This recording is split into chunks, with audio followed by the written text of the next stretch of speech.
3, 2, 1. Knicks on Friday night, MSG is the place to be. Oh no! On Monday, and it was on Tuesday, and it was ooh on Wednesday. Gave her what she wanted through to Sunday.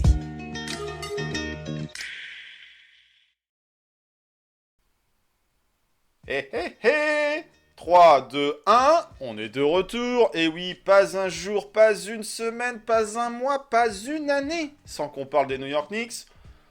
Eh ben on est en 2024 et on a un épisode qui arrive alors qu'il n'était pas spécialement prévu celui-là. Pourquoi ? Bah pour vous souhaiter tout d'abord une très bonne année 2024. Bonne année Seb pour m'accompagner encore une fois sur cet épisode un peu spécial. On va détailler le pourquoi du comment. En même temps, vous avez le titre, vous avez le visuel sur YouTube, donc vous doutez bien de quoi on va parler. Mais on ne pouvait pas commencer cette année 2024 sans un épisode de Avenix Week, Avenix Year, même bientôt, on peut le dire, il y a une très bonne année Knicks, on l'espère pour 2024. Oui. Et puis on est de Je vous retour souhaite un peu aussi plus tôt à que prévu. tous une bonne année, mes meilleurs vœux, que les Knicks gagnent, qu'on ait plein de titres. Voilà, être champion du monde à la fin de l'année, on verra. Julius En MVP. tout cas, une bonne santé à nos Knickerbockers et puis à vous tous et toutes qui nous regardez assez régulièrement sur cette chaîne KNF TV, la chaîne YouTube de l'association Knicks Nation France. Alors pourquoi on est de retour ? Eh ben parce qu'il s'est passé une grosse dinguerie l'année dernière. Oui, c'était l'année dernière. C'était le 30 décembre.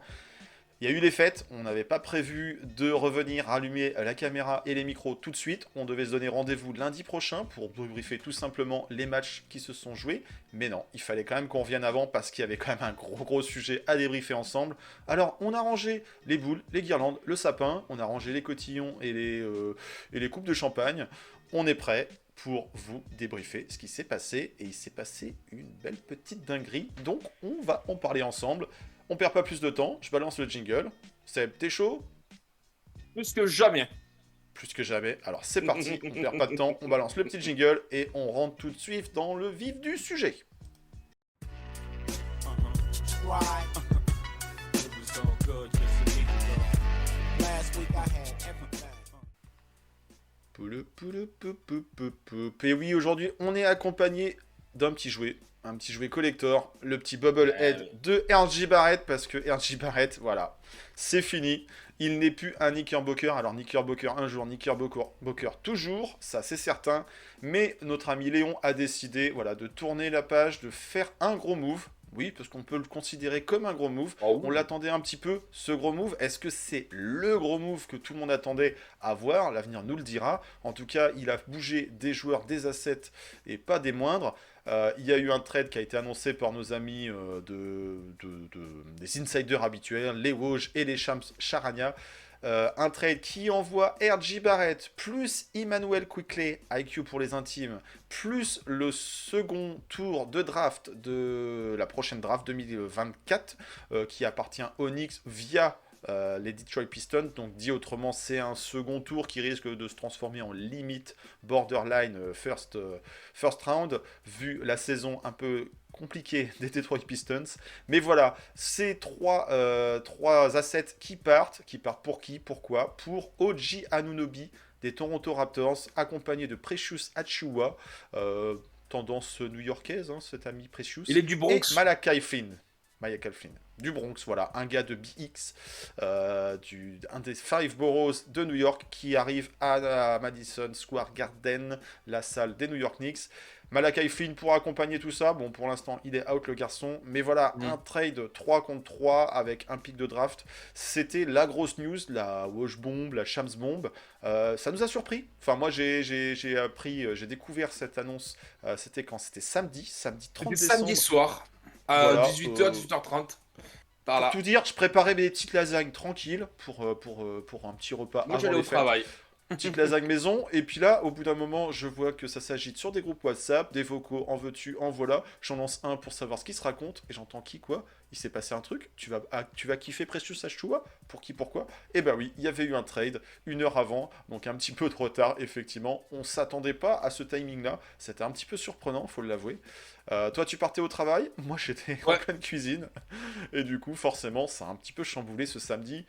Bon, veille de réveillon, on a attendu d'avoir un peu les esprits reposés, de digérer la nouvelle, parce que effectivement, en breaking news, Beaucoup de réactions. Oui, les Knicks ont payé trop cher. Mais non, fallait pas se séparer d'IQ. Voilà, on va prendre le temps, on est là pour ça, pour en parler avec un petit peu de recul sur la situation, en ayant un petit peu regardé les stats, les contrats, des petits bouts de match. On va parler de tout ça. Mais voilà, c'était une news plutôt surprenante. On a un article sur le blog Knicks Nation France. On a deux articles qui ont été publiés récemment.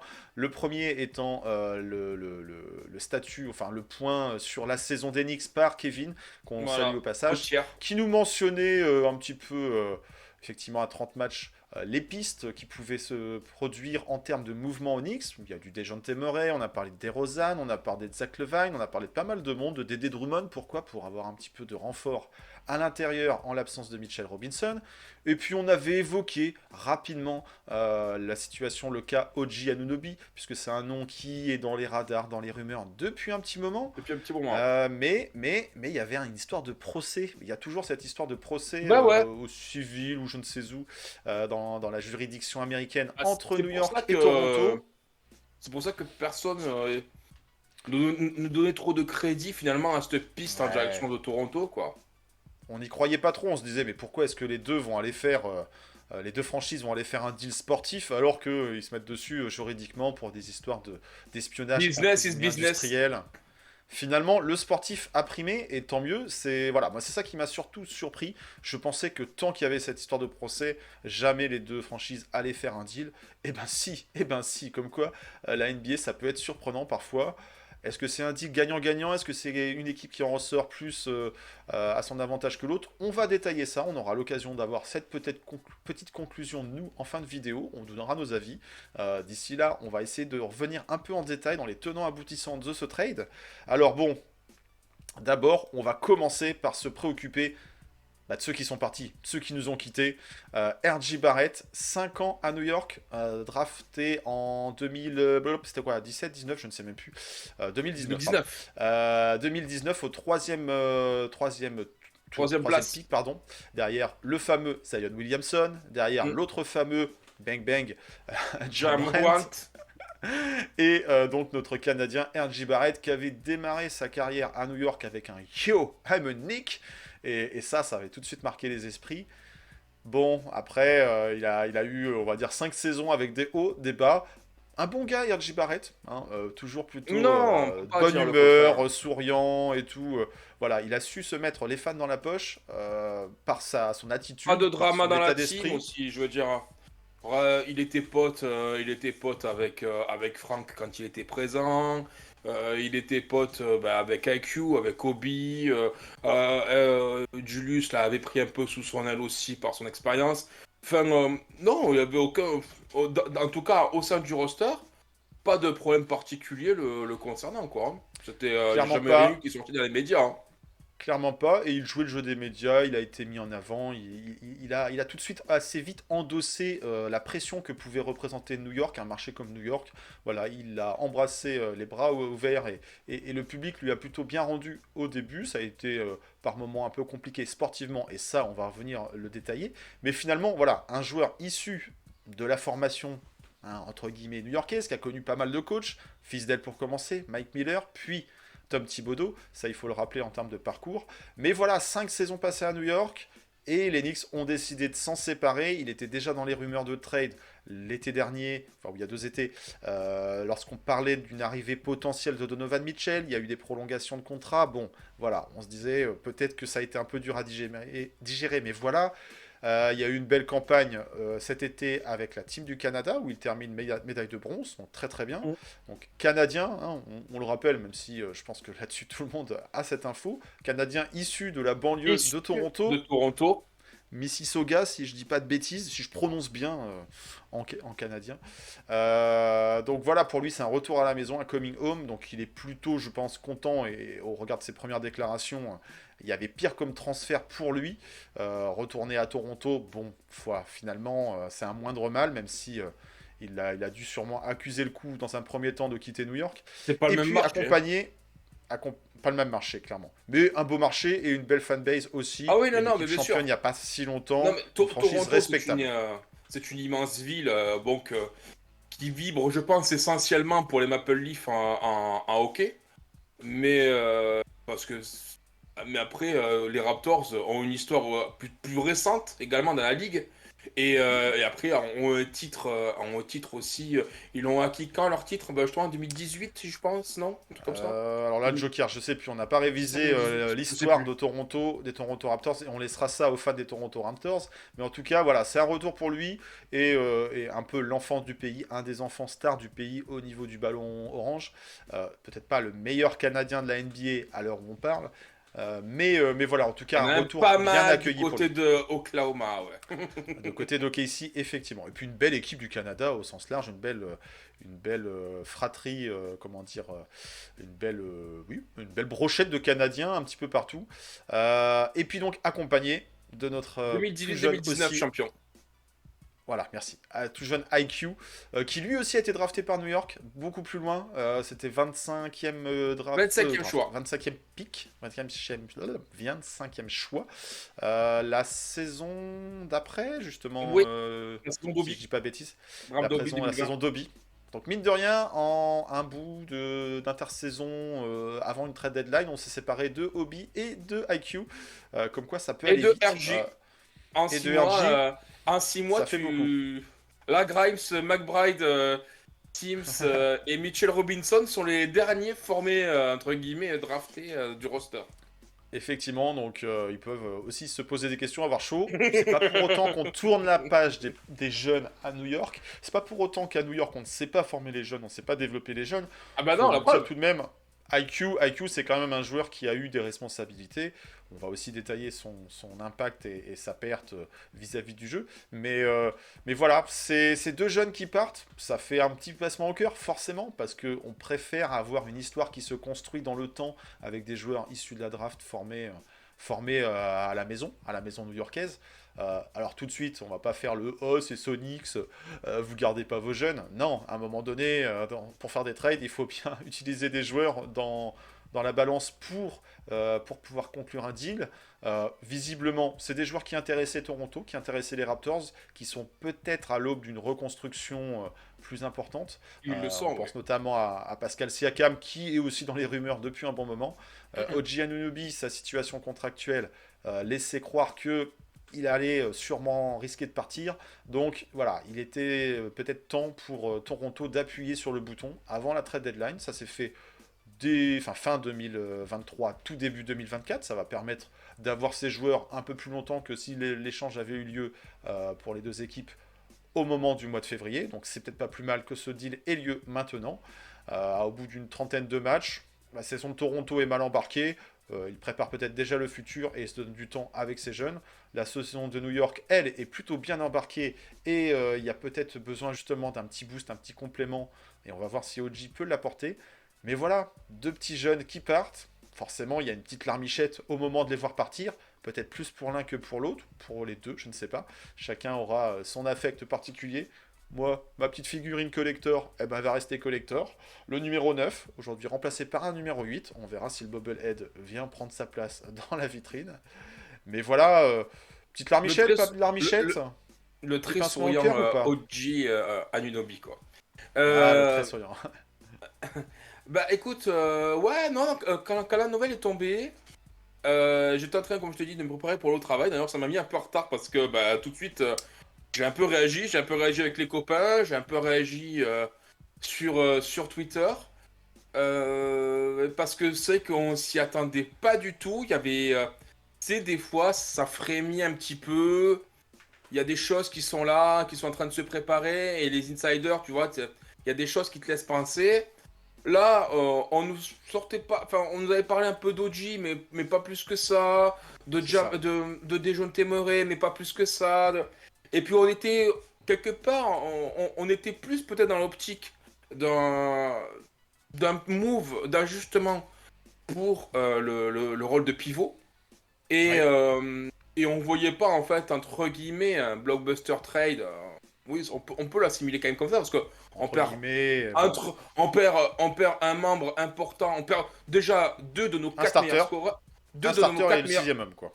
voilà, deux de nos quatre meilleurs marqueurs. Un starter, comme tu dis, qui fait partie du Big Free des Knicks. Et le meilleur sixième homme, donc celui qui sort du banc et qui dynamise tout. Donc c'est vrai que quelque part, on perd quand même beaucoup, on perd quand même deux bonhommes importants du groupe. Donc c'est vrai que quand ça tombe et que c'est le nom d'Oji qui est mentionné comme quoi il vient au Knicks, partager entre les deux, partager d'un côté en se disant on était arrivé pour moi au bout de l'histoire de R.J. Barrett et ça n'a jamais vraiment décollé le concernant, c'est-à-dire beaucoup de frustration chaque année. Je pense que si on remonte les vidéos, à chaque fois on dit ah mais RJ en fin d'année c'était quand même pas mal et tout. Donc attendez, regardez, il va encore. Et puis l'année suivante, non mais attendez, ça va repartir, ça va redécoller. Et puis en fait jamais en fait. Jamais, ça frémissait mais ça allait pas au-delà et il y avait comme un petit goût d'inachevé dans ces saisons. Et Emmanuel Quickly, lui, ben, comme tu l'as dit, c'était le chouchou du Garden, c'était le chouchou des fans. Moi, c'était mon chouchou. Je l'aimais beaucoup en sortie de banc. Il amenait une défense, une rugosité en défense. Il amenait son grain de folie parce que, mine de rien, sa première saison, on était là, bon, ok, il a un flotteur et après, ok. Il a un tir à 3 points un peu aléatoire qui prend un peu de façon n'importe comment. Assez large, assez lointain. Mais il a su épurer son jeu, il a su étoffer son jeu. Il a su l'épurer dans le sens faire moins nimp et l'étoffer en se rajoutant des moves, c'est-à-dire le petit pull-up à 3 points, à la sortie d'écran, une finition aussi parce qu'il avait du mal à finir sous le panier hormis par son flotteur. Là, il avait des vrais moves au poste, et au fur et à mesure, ben, Thibodeau, première saison 19 minutes, deuxième saison 23 minutes. Troisième saison, 29 minutes. Il prend 10 minutes entre sa première et sa troisième saison. Parce que bah, il est satisfait de lui. Attention, il s'en est jamais caché. Hein, Thibodeau, qui l'aimait beaucoup. Hein, il était satisfait de ce qu'il produisait. Et c'est vrai que c'est quand même quelqu'un qui a pris de la valeur au fur et à mesure. Je pense qu'il a pris de la valeur par rapport à son jeu et par rapport à son contrat aussi, qui était quand même très alléchant. Donc voilà. Donc c'est vrai que d'un côté, moi, j'ai été plus peiné de voir partir IQ que RJ. Pour moi, RJ, on l'a dumpé par IQ. C'est mon Il avis. y a un peu de ça, il y a un peu de ça. Et il faut pas oublier que RJ Barrett, on le resigne parce qu'on sort de la désillusion Donovan Mitchell. C'est-à-dire que RJ Barrett était dans la même position que IQ l'était à cet été. C'est-à-dire qu'il était dans sa dernière année de rookie. Et donc, on pouvait lui faire une offre de prolongation de contrat à rookie. Et donc, on l'a quand même mis RJ Barrett dans la balance. Il était dans la balance, au même titre que IQ d'ailleurs, pour Donovan Mitchell. Bon, finalement, ça ne s'est pas passé pour les raisons avec Danny Ainge, protection de pique, patin, coup fin, tout ça. Et que pour pas que les Knicks se retrouvent le bec dans l'eau, ben, qu'est-ce qui s'est passé? Ben, on a signé RJ Barrett derrière, quoi. Et d'ailleurs, c'est comme ça qu'on a su que c'était mort. Ben, parce que enfin, on a su, non, mais dès qu'en fait, l'annonce, quasiment, c'était flagrant. Dès que l'annonce a été faite que Donovan Mitchell est au Cavs, peut-être une semaine après, RJ prolongé chez nous. Ouais, Donc, c'était plutôt l'inverse. C'était la prolongation de RJ a directement peut-être. provoqué le move Ouais. côté Cavs. Mais il y a eu une sorte Et- d'effet domino et des négociations et- qui ont duré longtemps pendant l'été pour à la fin dire bon allez, on prolonge. Mais là, C'était un tout peu ça ce pour, sentiment-là, tout ça pour ouais. dire qu'on l'a prolongé, enfin, le front office, Léon Rose l'a prolongé, pas tant parce qu'il était attaché à lui et pour son talent et parce que c'était un bon gars, mais parce Parce qu'en qu'il fallait fait, il fallait le faire parce qu'en fait, on savait qu'on n'allait pas avoir Donovan Mitchell, donc bon ben voilà quoi, il fallait pas qu'on se retrouve dans une situation désagréable à l'été, c'est-à-dire ben un club qui vient, qui met, je dis n'importe quoi, 30 patates sur lui, ben non, on les met pas quoi. Donc voilà, donc si bien qu'il avait été prolongé quand même pour ça. Un beau contrat, hein, je l'ai sous les yeux, Ouais, je peux c'est te le dire. 104 sur 4 ans, c'est. On 107. regarde la NBA. C'était 107 sur 4 ans Parce qu'il y a pas mal de clauses en si tu es progressif. All-Star, si tu es ci, si tu es ça. Mais au En regard de la progressif. NBA actuelle et des contrats, c'est pas énorme. Au regard de sa Sa signature, dernière année, c'était pas mal. à sa dernière année, il frôle les 30 millions. À 26 Ouais. ans, il frôlera les 30 millions. Pour un mec qui, depuis 5 ans, tourne à 18-19 points par match. Voilà. Ouais, ou frôle la vingtaine. C'est pas scandaleux en termes de contrat. Après, effectivement, RJ Barrett, pour commencer par ceux qu'on a perdus, ceux à qui on va dire au revoir, ceux à qui on va souhaiter malgré tout une bonne chance, une bonne Ah mais continuation à évidemment, Toronto. Hein. parce que Il n'y a pas ils partent, de. Il y a pas. ils partent sans grief et je suis persuadé qu'ils auront les acclamations qu'ils mériteront lorsqu'ils reviendront au Madison Square Garden parce que en fait ils partent mais ils ont jamais fait de demande de partir, ils ont jamais fait les divas, ils ont jamais rien dit en fait même que quand IQ a été entre guillemets un peu maltraité par Thibodeau cette année mais il y a des raisons à ça on l'expliquera. Euh, ils se sont jamais trop épanchés dans les médias. Oh, non. Toujours, ils ont été corporate. Et c'est vrai que dans le cœur des fans, il n'y a pas de scission en fait. RJ Barrett et Emmanuel Quickly, comme on dit, once an X, always an X. Donc ils bougeront Tout pas. à Et, fait. je veux dire, Tout à fait. ils reviendront pas comme Porzingis revient et qui se fait huer. Voilà. Le dernier. On sera aux antipodes de ça. Le dernier gros trade, dernier gros move qui a été fait, qui a un peu chamboulé la planète Knicks, c'était le trade de Porzingis, et Porzingis en était demandeur. Il y avait une situation où effectivement, il avait poussé entre guillemets les Knicks à faire ce move, et ça a été très mal reçu, très mal pris. Après, il y a le storytelling aussi qui a bien voulu mettre en avant le front office à l'époque de New York. Là, concernant RJ et IQ, clairement, c'est des rats de gymnase, comme aime les appeler Tom Thibodeau. Thibodeau, des joueurs à qui on ne peut pas reprocher grand-chose, peut-être un niveau de jeu des fois inconstant, limité, ou pas à offrir autant qu'on aurait espéré de certains d'entre eux, en l'occurrence RJ, un troisième choix de draft. Mais en soi, non, il n'y a pas de divorce réellement consommé ou provoqué par ces deux-là qui ont provoqué le trade. C'est un choix du front office dans le but d'essayer d'améliorer le roster, ça on va le voir, mais clairement non, ils vont partir avec la bienveillance du public. On peut s'attendre, je crois que c'est fin Le 20 février, janvier. 20, Le 20, euh, le, 20 janvier, le fin 20 janvier, pardon. janvier. Le 20 janvier. Un Le Toronto, Toronto, au Madison Square Garden. voilà, donc on peut ça espérer voir la petite vidéo. Merci Et RJ, Butte, merci IQ.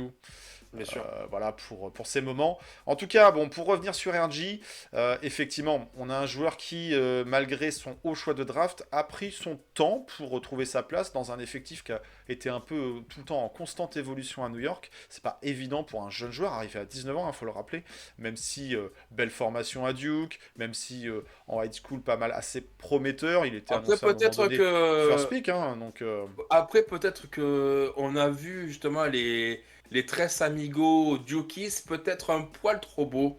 Tu vois comme quoi parce que c'est vrai que quand ils étaient à Duke, Zion Williamson, RJ Barrett et Cam Reddish, tout le monde était là en mode bon ils ont pas gagné le titre hein, déjà, faut quand même s'en rappeler, ils ont pas gagné le titre NCAA. en NCAA, ouais. Et c'est vrai que pour l'instant les carrières ne sont peut-être pas, alors peut-être pour Zen, À mais la encore par les hauteur des blessures. espérances. À la Ben, hauteur des espérances ou de par, la rap- hype, on va dire. par rapport à ce qu'on nous annonçait quand ils étaient en fac, c'était, rappelle-toi, c'était les trois lorsqu'ils signent ensemble, qu'ils arrivent à Duke, ils vont rouler sur tout le monde, l'avenir leur appartient. Ouais. Comme quoi, encore une fois, la draft, c'est beaucoup de hype, la NCA, c'est beaucoup de hype, et une carrière NBA, ça prend du temps pour avoir ses accomplissements. Même une belle saison rookie, ça ne présage pas forcément d'une bonne carrière ensuite. Donc RJ, lui, était peut-être un peu moins dans la hype à New York, parce qu'on s'est vite rendu compte que non, c'était pas un joueur qui allait tout de suite tourner à 25-30 points de moyenne. Dès sa saison rookie, qui est la saison Les Covid, a-t-il, faut le même. rappeler aussi, elle a été un peu coupée dans plein élan. New York, c'était pas évident, faut le rappeler, il arrive avec du Marcus Morris, du Bobby Portis, du Julius Randle, donc une équipe en pleine reconstruction, difficile. Et puis après l'arrivée de Tom Thibodeau, Et, l'a aidé. on a eu dans l'a le aidé. même quand même, on a eu quand même dans le même roster Bobby Portis, Marcus Morris et Julius Randle. Et ça devait quand même dans La, le vestiaire être la fabuleux belle tout ça. époque.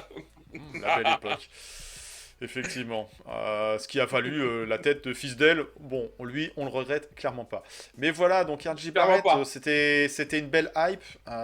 Il a tout de suite joué le jeu de cette hype à New York. Il n'a pas eu de problème avec ça. Mais sur le terrain, on a été rapidement, entre guillemets, déçus. On s'est dit, bon, laissons-lui le temps. Faut pas oublier qu'il a même pas été sélectionné All Rookie Team, même pas la first ni la seconde dans son année rookie.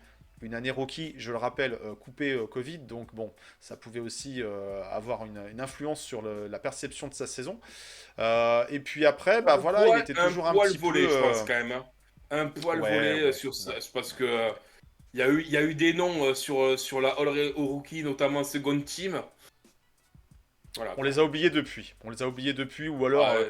ils n'ont pas eu l'impact qu'a pu avoir RG tout de même à New York.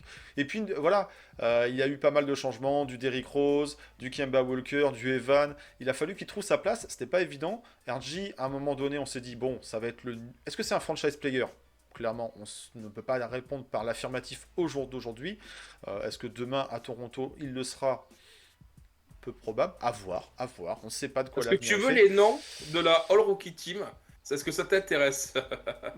Est-ce qu'il faut vraiment revenir aussi loin? Je sais pas. En tout cas, dans Les, dans la Furt, il y a du Ja Terrence Morant. Davis, Qui Brandon Clark et Terrence Davis. Ouais. Tu vois, Non, mais Kendrick Nunn, des joueurs tout à fait respectables. Mais voilà, au jour Eric d'aujourd'hui, à Pascal, 5 ans après, qui est même plus à NBA aujourd'hui. ouais, un ancien de Villanova, au passage.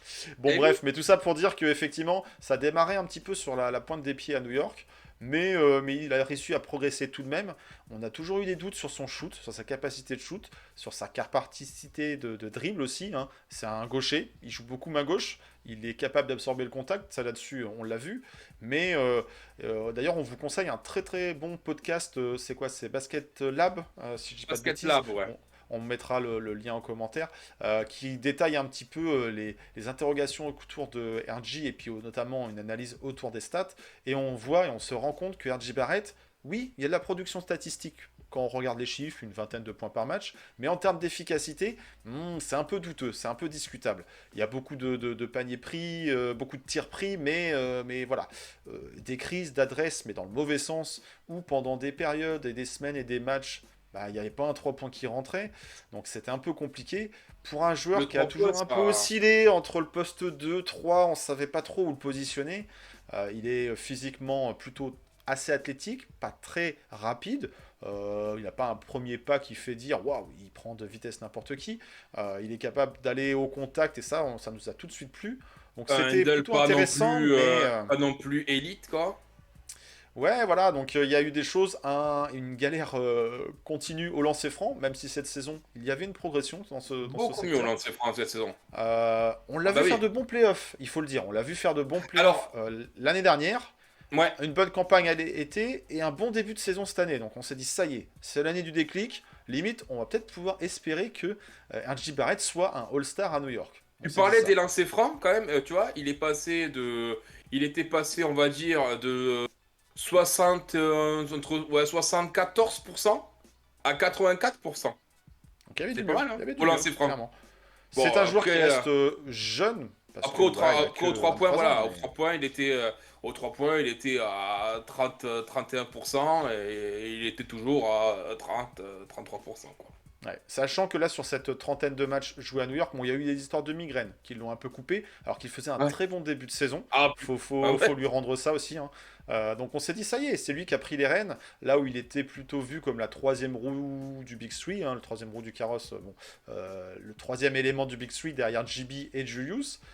Début de saison, clairement, c'était lui, et dans Avenix Suite, nous lui avons même décerné le titre honorifique de KNFTV Knicks of the Week. C'est peut-être même le tout premier qu'il a eu. Donc C'était le voilà, oui, au ouais, moins, ouais. il aura eu cet award. Mais voilà, autrement, RG, c'est un peu le sentiment de pas assez de constance, pas assez d'impact dans le jeu. Oui, des stats, mais des fois des stats un peu en faux semblant, qui pèsent pas forcément, qui font pas le déclic dans la rencontre. C'est pas un RG qui prenait le match à son compte pour aller faire gagner l'équipe, quoi. Il y a finalement très peu de souvenirs où on se dit, ah, RG, c'est ça son match référence, c'est là où il prend les rênes. Oui, il y a le fameux shoot au buzzer contre Boston où c'est une action dingue sur la tête de Tatum, alors qu'en fait il est en galère pas possible pendant tout le reste du match. Donc tant mieux, très bien, c'est mignon, ça fait des très belles photos, Mais des beaux souvenirs. non, Mais il y a jamais eu la révolution Barrett. Il n'y a jamais eu la révolution où il tape du poing sur la table et puis d'un coup, c'est comme une évidence, c'est lui le patron. Ça il a n'a pas jamais pris le marché. pouvoir à Et, New York, quoi. rapidement, en fait, t'as compris que ce gars-là serait une troisième option. dans une équipe Un lieutenant, troisième, je sais sérieuse. pas, mais ouais, ouais. Dans une C'est équipe un, sérieuse. un rôle de lieutenant, et même sur les aspects défensifs, il y a eu des bons passages, et il y a eu des passages où on se dit, ah, il est moins impliqué que ce qu'il ne l'était par moment. Donc, Ouais. voilà, il y a un petit sentiment de déception avec RG, même si, finalement, faut pas faire non plus la fine bouche, hein, ça sera un des meilleurs rookies qu'on aura vu passer et qu'on aura vu euh, évoluer pendant un moment à New York. Ça, faut pas cracher dessus non plus. Mais on en attendait plus, et dans la hiérarchie à New York, là où la nature a horreur du vide, c'est Julius Randle qui a pris ce rôle de leader. Et même quand on était dans les galères de Julius Randle, les pouces baissés et compagnie, il a mis du temps un petit peu avant de prendre la suite, on va dire. Il l'a fait tout de même, et tant mieux. Mais c'est l'année où finalement on fait pas les playoffs et on finit un petit peu en eau de boudin cette saison. Donc voilà, et avec l'arrivée de Jalen Brunson l'été dernier, enfin la saison dernière, bah voilà, il a pas step up. On n'a pas vu non plus une énorme connexion entre JB et RG. On voit plus une connexion des fois entre JB et Julius. Est-ce que voilà, il y avait un côté trop soft, trop effacé, des fois où on se disait voilà, RG dans le corner ou RG dans la seconde unit, bah on voit pas forcément RG qui est un des leaders de l'équipe. Donc ça là-dessus, voilà, il pouvait y avoir des réticences, des questions. Il y avait beaucoup de gens qui disaient ouais, on n'en peut plus de RG, c'est bon, c'est limité, ça passera pas un cap, jamais All-Star. Comme tu le dis, ça sera éventuellement un troisième meilleur joueur d'une équipe qui vise le titre. Bon, ça c'est la formule un peu toute faite des équipes qui visent le titre. Je sais même pas s'il a sa place aussi haut dans une hiérarchie comme ça, mais à voir. En tout cas, bah, il était peut-être temps pour New York de se dire on abandonne le projet RG. Parce que Tu oui, sais, on a signé une prolongation, le contrat va aller en grossissant, pardon. Et est-ce qu'il va trouver une valeur marchande plus tard?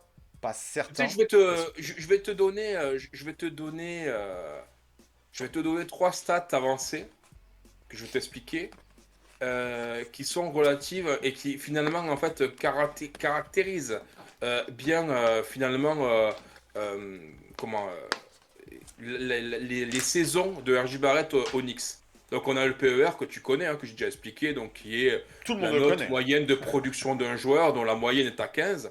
On a le win share, donc il s'agit donc d'une stat donc qui est calculée donc en quoi un joueur a contribué au succès de son équipe, d'accord? Ou non. Donc le win share en fait ne tient pas en compte des performances de l'équipe, mais les performances du joueur et en quoi il contribue à la victoire, enfin voilà, au succès de l'équipe, en sachant que la moyenne est à 0,100. Et le VORP, donc ça c'est une idée donc c'est l'idée de la valeur d'un joueur lorsqu'il est sur le terrain. Et lorsque le VORP est négatif, ça veut dire que le joueur est pénalisant lorsqu'il est sur le terrain, d'accord? Donc ce sont trois stats quand même assez importantes, que sont donc le PER, le win share par 48 minutes et le VORP. Donc au niveau du PER, on a eu un joueur qui n'a jamais eu la moyenne. Jamais. Pas bien. Et pourtant, il n'a jamais raté de match, hein. Il faut reconnaître ça aussi, RJ, c'est quelqu'un qui ne se blesse pas. Peu. Mais Il y a c'est eu un peu de joueur matchs qui n'a manqués. jamais. C'est quelqu'un qui n'a jamais eu la moyenne. Rappelle-toi, la première semaine, je t'avais dit, ouais, incroyable et tout, il était à 19 ou à 20. Bon, c'est vite tombé, hein, puisque là maintenant on est à 14,2. Donc, mais c'est quelqu'un qui n'a jamais eu la moyenne. Il a commencé la saison rookie à 10, après 13, 13,7, 13 à nouveau, 14 cette année. Donc c'est quelqu'un, tu vois, qui finalement est resté average tiers moyen, quoi, vraiment. Au niveau du win share par 48 minutes, donc comme je t'ai dit, la moyenne est à 0,100. Et lorsque tu vas regarder d'autres joueurs que je pourrais te citer, c'est bien au-dessus. Par exemple, Emmanuel Quickly, son win share par 48 minutes, il est à 0,125, 113, 137. Tu vois, ce sont des chiffres qui pèsent. Il est au-delà de la moyenne.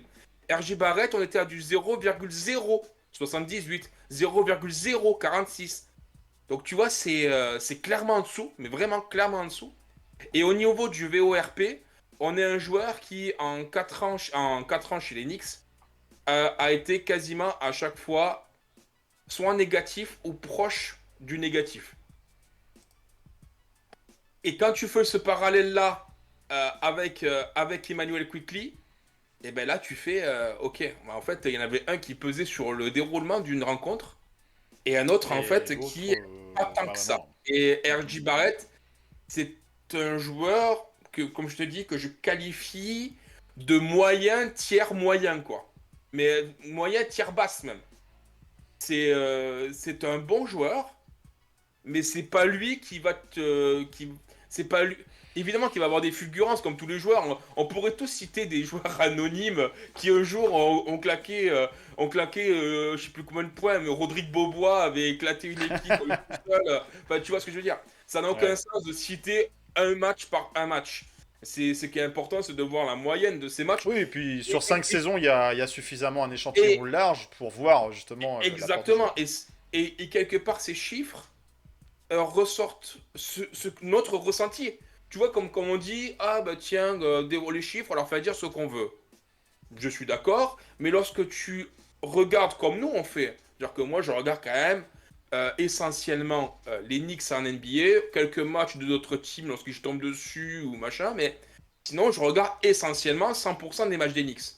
Donc comme toi, on se focus des fois sur un joueur, sur quelques séquences, sur quelques trucs. Et finalement, ça retranscrit bien ces chiffres-là, ce qu'on pouvait sentir du jeu d'R.J. Barrett. C'est-à-dire que souvent, en fait, on le voyait bien commencer, mais disparaître au fur et à mesure des rencontres. Ouais, s'effacer des fois par moment. Ouais. Ouais. On le Ça voyait, manque de constance. voilà, on le voyait bien prendre plein de shoots à 3 points, et puis il faut que quand l'équipe est en blowout, là, il va marquer 2-3, donc forcément, ça va rééquilibrer sa moyenne, mais en fait, il n'était pas bon. Donc, R.J. Barrett, comme j'ai dit, et comme tu l'as dit aussi, c'est quelqu'un qui va nous laisser voilà, ce goût d'inachevé dans la bouche, de se dire, mais en même temps, est-ce qu'il aurait pu faire mieux? Est-ce qu'il en a Est-ce les que c'est capacités de voilà, faire est-ce mieux? que ça vient du joueur, est-ce que ça vient du système, est-ce que ça vient du coach, est-ce que ça vient des coéquipiers? On va le savoir puisque il va pouvoir Ah maintenant là, il évoluer sera au dans un autre révélateur. environnement à Toronto. Donc on pourra pas dire faute de Thibodeau, faute de Julius. Donc il va aussi avoir une sorte de prise de conscience du joueur de se remettre en question, de step up aussi. Donc ça va être intéressant à observer à distance. Moi j'aimais dire, est-ce que R.J. Barrett fait partie du problème ou de la solution d'Enix? Voilà, en tout cas c'était pas la solution clairement. Est-ce que c'était le problème? On va vite le savoir aussi à New York. Mais voilà, le front office a décidé de tourner la page. Manque de régularité, manque de constance, manque d'efficacité, pas assez un contrat correct, mais est-ce que c'était finalement un bon rapport qualité-prix? Visiblement, les Knicks ont décidé que non. Est-ce que Toronto, eux, ont décidé au contraire que c'est vraiment le joueur majeur du trade? Ou est-ce que c'est pas Ils ont IQ le 4 ans joueur majeur? ils ont 4 ans devant eux, parce que le contrat son extension commençait cette année. Début Donc de juste. là, ils ont 4 ans de R.J. Barrett à plus de 25 millions l'année.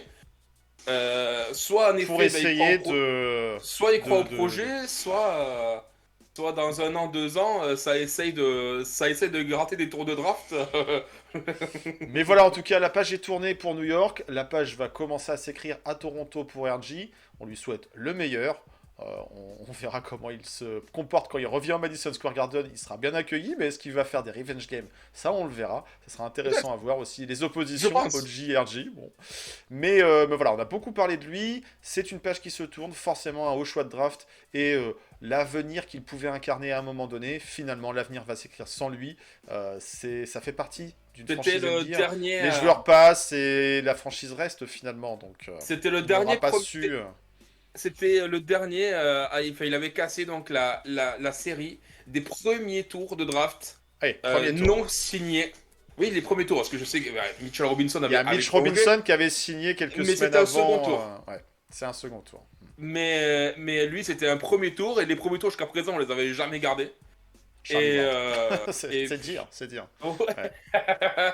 C'est ouais, années 90. Mais voilà, Donc, on va ouais. justement parler d'un presque second tour parce qu'il a été drafté en fin. On va revenir maintenant sur IQ. RG, on en a beaucoup parlé. Je pense qu'on a fait le tour de RG, manque de constance. Là où, au contraire, on se disait IQ, il y a quelque chose à faire. La saison dernière, il était en course pour le titre de meilleur sixième homme de l'année. C'est Malcolm Brogdon. Petite dédicace à Nico au passage, qui a raflé le trophée, le award, mais IQ le méritait peut-être aussi. Il était un des bons éléments de la belle saison d'Enix la saison dernière en sortie de banc, un dynamiseur des défenses adverses, un bon élément en défense, capable aussi de différentes menaces offensives, tant en pull-up, tant en shoot à 3 points de je ne sais où, parce qu'il a une longueur de tir un peu hallucinante parfois. Également cette capacité à finir en flotteur. Bref, il pouvait nous faire un peu tout offensivement parlant, notre IQ. Et puis il était l'année dernière plutôt dans un rôle de meneur remplaçant, même si c'est un combo garde capable de jouer sur le poste 1 et 2. Voilà, un joueur qui, on va peut-être beaucoup le regretter, parce que la seconde unit va perdre beaucoup. Autant avec le départ de RG, c'est compensé par un starter en la présence d'OG Anunoby. Au niveau de IQ, là, ça laisse peut-être un vide au niveau de l'apport offensif en sortie de banc. Il y a d'autres joueurs, c'est certain, mais IQ, on avait ce côté un petit peu électron libre, dynamiteur, qui pouvait prendre des crises à 3 points, qui pouvait nous sortir des 20-30 points en sortie de Ouais, banc. qui arrêtait des momentum ou qui en lançait un. Voilà. Qui. Il pouvait aussi avoir des crises d'adresse où ses tirs casse-croûte passaient pas, ne rentraient pas. Donc ça, voilà, c'était un jeu à risque, mais voilà aussi cet aspect de joker offensif qui était intéressant à avoir en sortie de banc. Un joueur qui a su progresser aussi, hein, parce que clairement, quand il est arrivé, on ne l'avait pas forcément repéré. On avait plutôt les yeux braqués sur Obi Toppin. Bon, ça a été une autre histoire. Mais il s'était fait un gros. Enfin, rapidement, la hype en Summer League, rappelle-toi, son nom là tout de suite, c'est. Attends, c'est qui ce type là? C'est qui ce Mais type oui. qu'on a drafté en fait? Qui est, Kentucky, mais ils sont bons à Kentucky en fait, mais oui. rappelle-toi, on était là en mode. Ah, mais attends, mais ça a l'air vachement bien ce qu'on a Un chopé là. joueur, il faut le rappeler, drafté par OKC, et puis avec des petits mécanismes de jeu de bonto avec tonton Léon, finalement on avait récupéré ce pic de draft. Léon le voulait, hein. Euh, Comme Léon Léon le voulait Grimes, voulait, comme Léon voulait voilà. Grimes, c'est Léon voulait IQ. Hein. C'était des choix du front office actuel, là où RG était plutôt le choix d'avant, de nos amis Scott Perry et Steve Mills.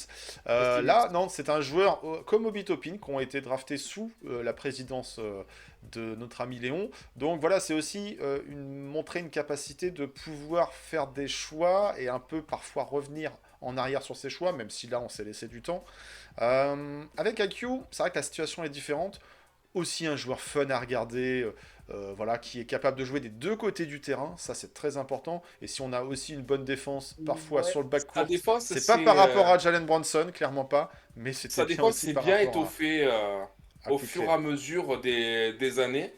Et c'est vrai que même l'année dernière, hein, beaucoup de décrypteurs d'images, de séquences américains faisaient ressortir, que ce soit The Strickland, que ce soit Tommy Beer, faisaient ressortir justement sa dureté défensive et le fait que, mine de rien, on tenait aussi un mec qui arrivait à tenir ses adversaires directs.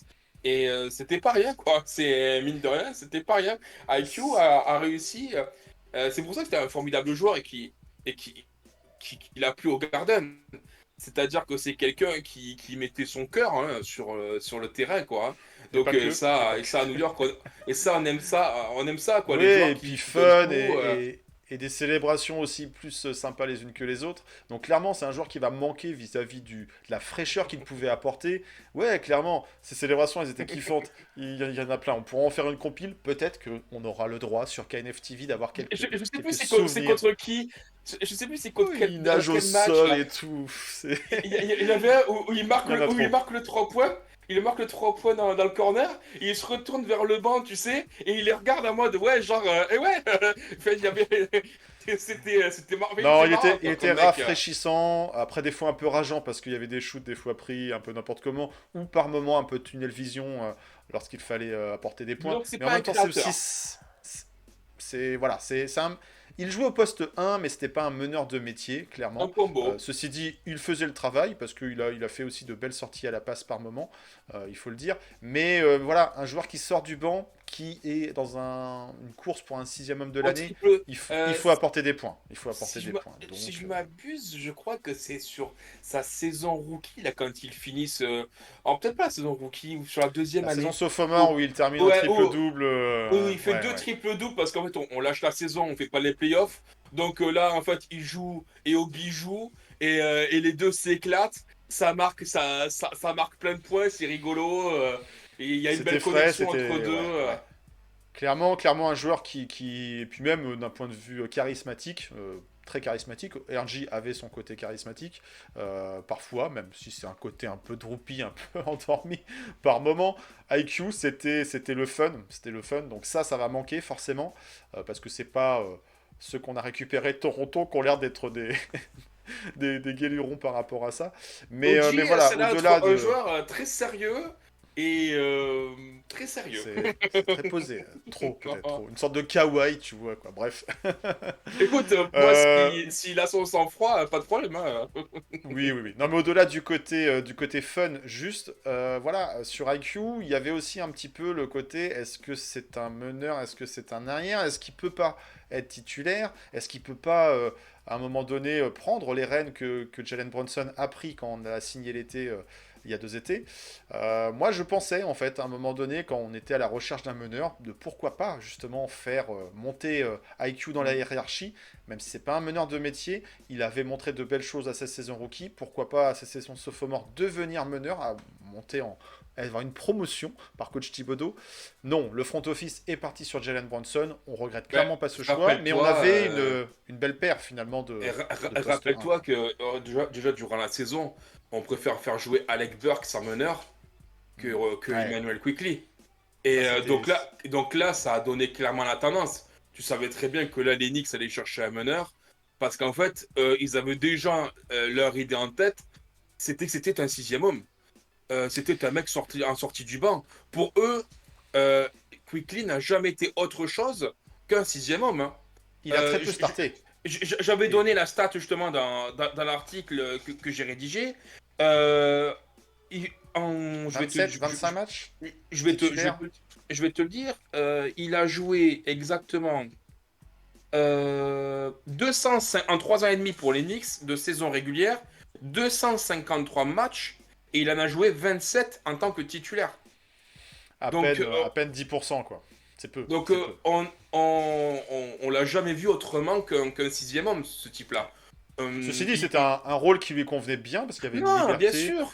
Mais Il y avait peut-être plus de ballons que quand tu es avec RG, que quand tu es avec Julius, que quand tu es avec Jalen Brunson. Donc ça lui permettait de s'exprimer offensivement parlant. bien sûr. Mais du coup, il y avait une certaine forme de limite, à savoir, c'est un joueur de banc, c'est un sixième homme. Il peut apporter, et il a apporté dans ce domaine-là. Mais, est-ce qu'il faut à un moment donné payer beaucoup un joueur du banc, payer beaucoup un joueur du banc qui est jeune? Mais Voilà, il y a eu cette question. Il y a eu cette question ça le forcément qui problème. s'est posée l'été dernier. C'est ça le problème, c'est que tu as un type qui est en progression, Ouais, qui est jeune, qui a encore une grosse marge qui a encore une marge devant lui, hein, parce qu'il a pas blessé 24 non plus, ans. non? En termes de Je- santé. Ouais, qui se blesse pas, qui est fiable, pas de drama, pas d'histoire. Donc, clairement, le joueur de bonne famille, quoi, le genre Apprécié de idéal, tous, et même du public. Donc ouais, pourquoi s'en séparer? carrément. Ouais. Mais le problème, c'est que ben, cet été, tu as des types aussi qui ont un peu déréglé le marché.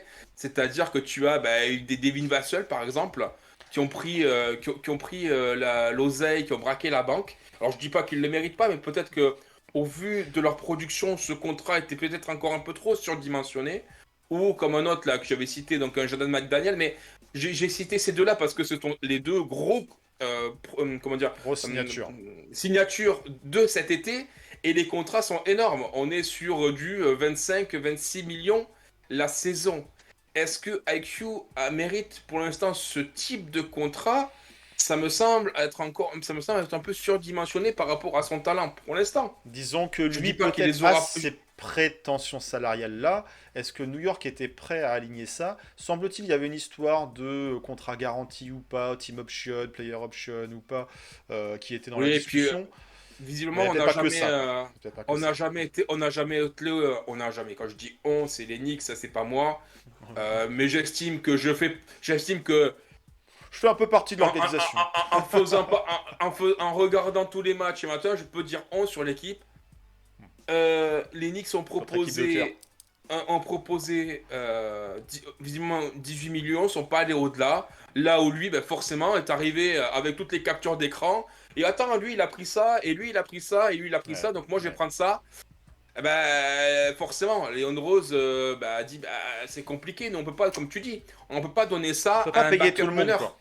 Ouais, et puis on peut pas payer tout le Étant monde donné non que, plus. étant donné on a bien compris que dans l'optique du front office et du coaching staff, c'était un sixième homme, puisque même que quand Grimes est sorti de la rotation, on l'a pas fait rentrer en second arrière, hein, on l'a pas, il a gardé ce rôle et ses minutes.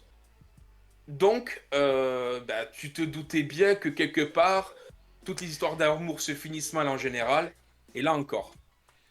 Et là c'est une histoire peut-être d'argent qui fait que la décision est prise. Comme tu le dis, c'est un meneur, ou un combo Oh, qui avait Enfin, des prétentions.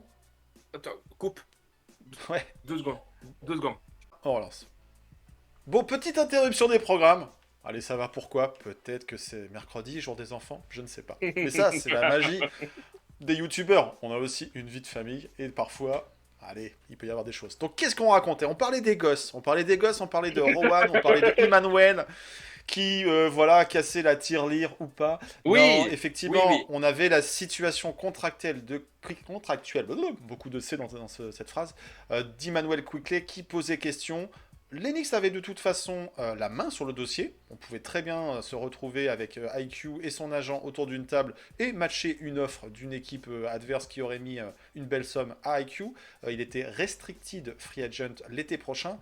Mais voilà, ça allait faire quoi qu'il arrive une épine de plus à gérer dans le dossier, dans le dossier des contrats de Léon. Il n'y a pas que lui, bien sûr. Mais tu sais On sera que à un certain français, mais on va pas trop non plus épiloguer dessus. Et IQ n'était pas le seul, on va dire, non plus dans cette situation. On pense à Tyrese Maxey, qui est son coéquipier de Kentucky, moi, qui son poteau, n'a pas été prolongé, qui fait une très belle saison, encore une fois, à Philadelphie. Lui, dans un rôle de starter. Donc, est-ce que IQ a aspiré à beaucoup plus d'argent? Ça, tout le monde veut de l'argent. Donc, pourquoi pas lui? Et aussi un plus grand rôle sportif voilà. au niveau de son équipe. Donc Après, je vais voilà, te dire, il allait avoir des prétendants quoi qu'il arrive cet été, ce IQ. Et il après, je vais te valait dire, peut-être mieux le j'ai- perdre moi, pas pour j'ai- rien, quoi. moi, j'étais de plus en plus, entre guillemets, convaincu par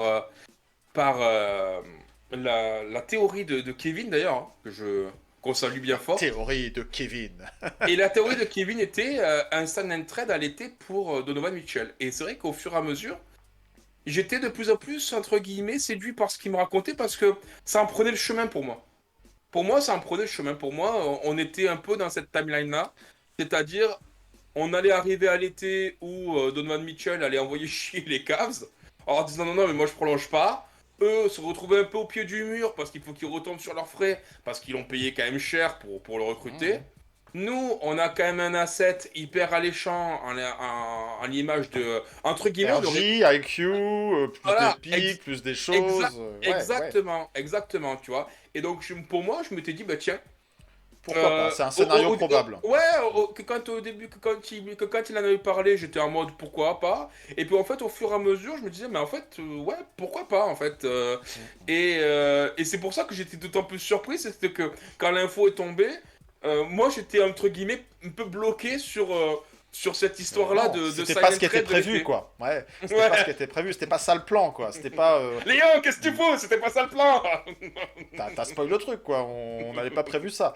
Effectivement, on s'est dit, bon, il y a des décisions qui seront encore une fois à prendre l'été prochain. Après une belle campagne de playoff, on l'espère. D'ailleurs, des campagnes de playoff, il n'y en a pas eu beaucoup pour IQ. Il y en a eu une dernière qui nous avait laissé sur notre faim parce Il y en qu'on a n'avait eu pas deux. retrouvé le IQ. Et pas faux folle, ouais. L'IQ de la saison passée. Donc ça aussi, lorsqu'il a fallu prolonger IQ, bon, ok, tu veux beaucoup d'argent, mais tes derniers playoffs, ils sont pas forcément à ton avantage. Alors c'est pas qu'on croit pas en toi, mais montre-nous que Et quand d'ailleurs, le je niveau pense de jeu que doit s'élever, tu sais l'élever, quoi. ça Ou le nous a été un maintenir. peu Bon. préjudiciable contre Miami parce que on aurait bien eu besoin justement comme ça d'un dynamiteur en sortie de Il banc. n'y a pas que Et lui. finalement, qui Julius, est jamais venu. Julius est passé, enfin, n'a pas été Oui. au niveau, du moins, et Après, IQ est passé au travers de ses playoffs. Donc, après les deux, c'est vrai qu'on n'a pas eu de bol. On a eu les deux qui sont arrivés un peu pétax, un peu blessés sur cette campagne-là. C'est vrai que on n'a pas eu, ces deux gars-là à 100%. Je leur donne, c'est pas que je trouve des excuses, j'explique. non, c'est factuel. Et, C'est euh, factuel. et on n'a pas eu ces types-là à 100%. Donc si on IQ les a n'a eu à pas 100%. 10. n'a pas disputé les derniers matchs contre le Non. Heat, donc, Et non. et ses matchs précédents n'étaient pas du niveau de ce qu'il avait pu produire en On a saison et en cru un fin de peu saison comme, régulière. Donc, un peu comme dommage. Miami, ils étaient en mode pendant les finales, ah Tyler Hero il va revenir, il va revenir, il va revenir, et finalement nous ça va être un peu la même chose. Avec il va peut-être revenir, et finalement non en fait, il est jamais revenu. Donc ça a manqué, ça a dû peser dans les têtes et au moment des discussions, des négociations pour une prolongation. Donc voilà, donc il y avait ce sujet épineux, et puis on l'a déjà dit aussi, il y a beaucoup de joueurs dans le backcourt à New York. On a rajouté Dante DiVincenzo qui est un poste 2-3, voilà, qui peut évoluer sur plusieurs postes. Donc ça, JB, Bride, qui d'autre, Quentin Grimes, Hart qui peut des fois jouer aussi. Ça faisait beaucoup de joueurs. Un temps de jeu Énormément de joueurs. limité parfois, et on se dit mais c'est dommage, pourquoi est-ce qu'on fait pas jouer plus IQ? Ben voilà, finalement, il y avait des discussions, des décisions. Fallait pas le blesser, Allez voir certes. dans Il mon, a montré de belles choses jusqu'à ses derniers matchs, mais non, mais non, mais allez non, voir dans mais mon, non.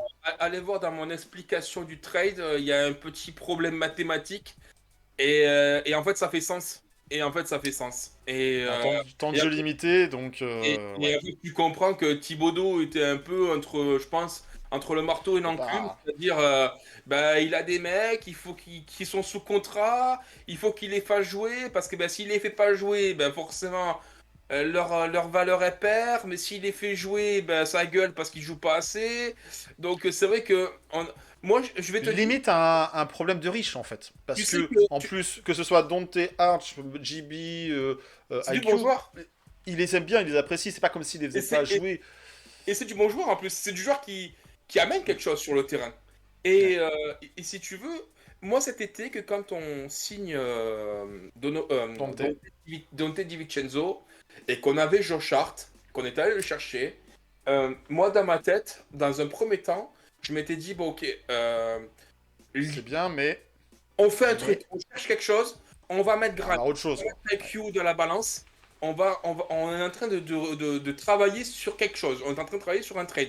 Pour moi, on est allé chercher Dante DiVincenzo, c'était pour remplacer IQ. Bon, c'est ce qui se passe maintenant, mais dans mon esprit, en fait, je m'étais dit, on n'est pas allé chercher ce gars-là juste pour faire plaisir aux poteaux et aux Villa Un Boys. petit peu, mais pas que. Mais pas que. Ouais, mais pour moi, il y avait autre chose. Il n'y avait pas que ça. Tu donnes pas un contrat, voilà, tu t'engages pas sur 4 ans et 10 millions par saison juste pour faire plaisir à ton franchise. Tu fais ça parce que bah, aussi tu vois un intérêt sportif. Et moi, je m'étais dit, tiens, on a finalement maintenant une équipe assez profonde pour pouvoir nous séparer des petits joyaux. Ce qui brille, quoi, ce qui Au attire. pire, si on les perd, on n'est pas démunis, on a d'autres joueurs et qui sont déjà Exactement. prêts et qui sont dans l'esprit de ce qu'on Exactement. cherche en termes de jeu, quoi. Et donc, moi, j'étais persuadé que la signature de Dante DiVincenzo, ça allait amener peut-être un mois et demi après, un trade d'un joueur plus important dans lequel on aurait mis du jeune, Evan, Grimes, Quickly, du Il y a des pic. contrats, il y a des contrats à bouger. Ouais, mais non, mais à l'été. Après, d'ailleurs, Mm. le marché est encore ouvert, c'est pas encore lancé. Mais j'étais persuadé qu'on allait qu'on allait faire quelque chose. Et finalement, en fait, on fait rien, la signature vient pas, enfin la re-signature vient pas. Et là, tu te dis, attends, on va attaquer la saison avec un bas court aussi fourni. Et Ouais, puis, mais au final, on a des résultats et ce qu'il y a besoin de tout chambouler quand une équipe gagne ou est plutôt bien placée dans la ben, course, dans le timing que tu attends, ben, bah, tu sais que ça nous a semblé très vite tu, déséquilibré. Et tu peux notamment en plus pas. avec la perte de Hobby, on s'est dit bon, il faut redensifier, rééquilibrer tout ça, Oui, mais finalement mais les résultats étaient là, donc oui, les résultats pas étaient là, mais d'urgence, jusqu'à quoi. quand? Pas d'urgence. Les résultats étaient C'est là, ça. mais jusqu'à quand? C'est-à-dire que ben, ce sont quand même des êtres humains. Emmanuel Quickly, on le fait monter en C'est vrai. flèche. Et la saison suivante, boum, on lui enlève 5 minutes. On lui enlève 5 minutes. Ben merde, alors qu'est-ce qui se passe, coach? Je joue moins bien? Non, non, tu joues pas moins bien. Il y a juste qu'en fait, maintenant, on est trop nombreux, donc On est plus faut nombreux, quoi. répartir. Le Ouais. gâteau se Et fait la donc, même taille, mais vous êtes plus à et, croquer dedans, quoi. Ouais. et Dante DiVincenzo qui arrive et qui lui aussi perd des minutes par rapport à Golden State. Excusez, il va voir forcément. Excusez-moi coach ou excusez-moi président. Qu'est-ce qui se passe? On s'était pas mis d'accord sur ce type de contrat ou sur sur ce temps de jeu. Donc forcément, ben peut-être que pour l'instant il y avait des trucs, mais on n'est pas peut-être pas à l'abri qu'au fur et à mesure que la saison avance, des petites frictions, des guerres d'ego. Ouais. Donc il fallait alléger tout ça. Il fallait alléger tout ça. Malheureusement, comme je dis, Emmanuel Quickly, après Jalen Brunson, c'était notre plus bel asset. Demain, tu proposais un trade à n'importe quelle équipe s'ils étaient encore là, forcément, et j'aurais été très surpris que le GM en face dise pas, bon, alors déjà, le premier nom, nous on veut lui. On veut Quickly, nous. On veut lui. Évidemment que c'était le premier nom. Sachant en plus la situation contractuelle, sachant sa situation Ben oui, sportive, c'est il pas. était dans le viseur des équipes, des GM adverses, forcément. Exactement. Et C'est au un pire, type tu t'en qui- sers comme un joueur du banc. Bah, il était déjà dans ce rôle-là à New York, donc voilà, tu as un potentiel meilleur sixième homme. C'est effectivement un asset de grande valeur. Et Tout à fait Toronto correct. a vu ça, quoi. Sachant que Et toi, c'est- Toronto a perdu Fred VanVleet l'été dernier, ils avaient un besoin à la main. On l'a vu, parce que oui, il y a eu des premiers matchs joués. Il y a eu un premier match à l'heure où on enregistre cette émission, côté New York. Donc on va venir pour parler de nouveaux Knicks quand même. Mais on l'a vu côté Toronto, bah, il a tout de suite trouvé un poste de titulaire. Donc à voir si ça s'inscrit dans le temps aux Raptors. Mais que ce soit sportivement puis contractuellement, je pense qu'il montre déjà tout de suite un peu plus d'envie vis-à-vis de IQ, Ouais. croire plus en IQ. Ils ont Pour, trade d'une certaine façon pour RG et IQ, donc il y a pour une moi, volonté vis-à-vis du joueur qui est déjà affichée sur ses premiers pour, pas, quoi. À Toronto. pour moi, ce trade est un peu gagnant-gagnant. Visiblement, OG aimait les. Non, On mais. fera la Non, conclusion non, à la mais. fin. Et, Mais ça et semble, aimer. ça semble. Non, mais ce que je veux dire par là, c'est que OG aurait voulu les Knicks et que c'est une incroyable opportunité pour IQ, ben, enfin d'avoir les responsabilités qu'on lui a un peu refusées du côté de New C'est York ça. C'est ça. et de RJ de jouer maintenant pour lui, pour chez lui, pour son équipe. Visiblement, c'était l'équipe qu'il a toujours suivi enfant, et ce que je peux comprendre, hein. On suit toujours l'équipe de son coin. Donc, c'est vrai que nous, on est dans la tâche affective de ces joueurs-là qu'on a suivis bien depuis voir. 4 ans, 5 ans. Et c'est vrai que ben, d'un coup, de les voir porter à notre jersey, on leur Ça a fait donné bizarre. aussi une C'est valeur bizarre, à mais ces joueurs-là. Est-ce que la valeur qu'on leur a donnée affective est la même que la valeur qu'ils ont en trade? Est-ce qu'elle est supérieure ou est-ce qu'elle est inférieure? Est-ce qu'on les a vus trop beaux ou pas assez? On le saura rapidement. En fin de saison, on le saura, hein. on le saura assez vite. En tout cas, voilà, on a fait un bon débrief sur les joueurs qui nous ont quittés, RJ et IQ. Est-ce qu'on a maximisé leur valeur? Peut-être moins celle de RJ, La peut-être photo, elle plus est celle de terrible, hein, IQ. du We Here. La photo du We Here où on voit que effectivement dans l'effectif du We Here, il ne reste plus que deux Knickerbockers actuels, à savoir Mais Mitch et Julius. Taj À la Gibson, fin, il n'en restera qu'un. il était là, non, Taj Ah, Gibson? ils l'ont peut-être gommé sur le montage, effectivement. Je Parce ne que sais plus, pour j'ai un moi, doute. il était là, hein. Oui, Ton oui. Taj, Bon. il était là, hein. Il était là, un backup de, Il a, un il a backup. toujours été là. Puisque Mitch En n'était pas assistant là, coach de... c'était en no, c'est- assistant coach. c'était Nerlens On avait Noel, les- mais pour moi, il C'est était ça. là. Ouais.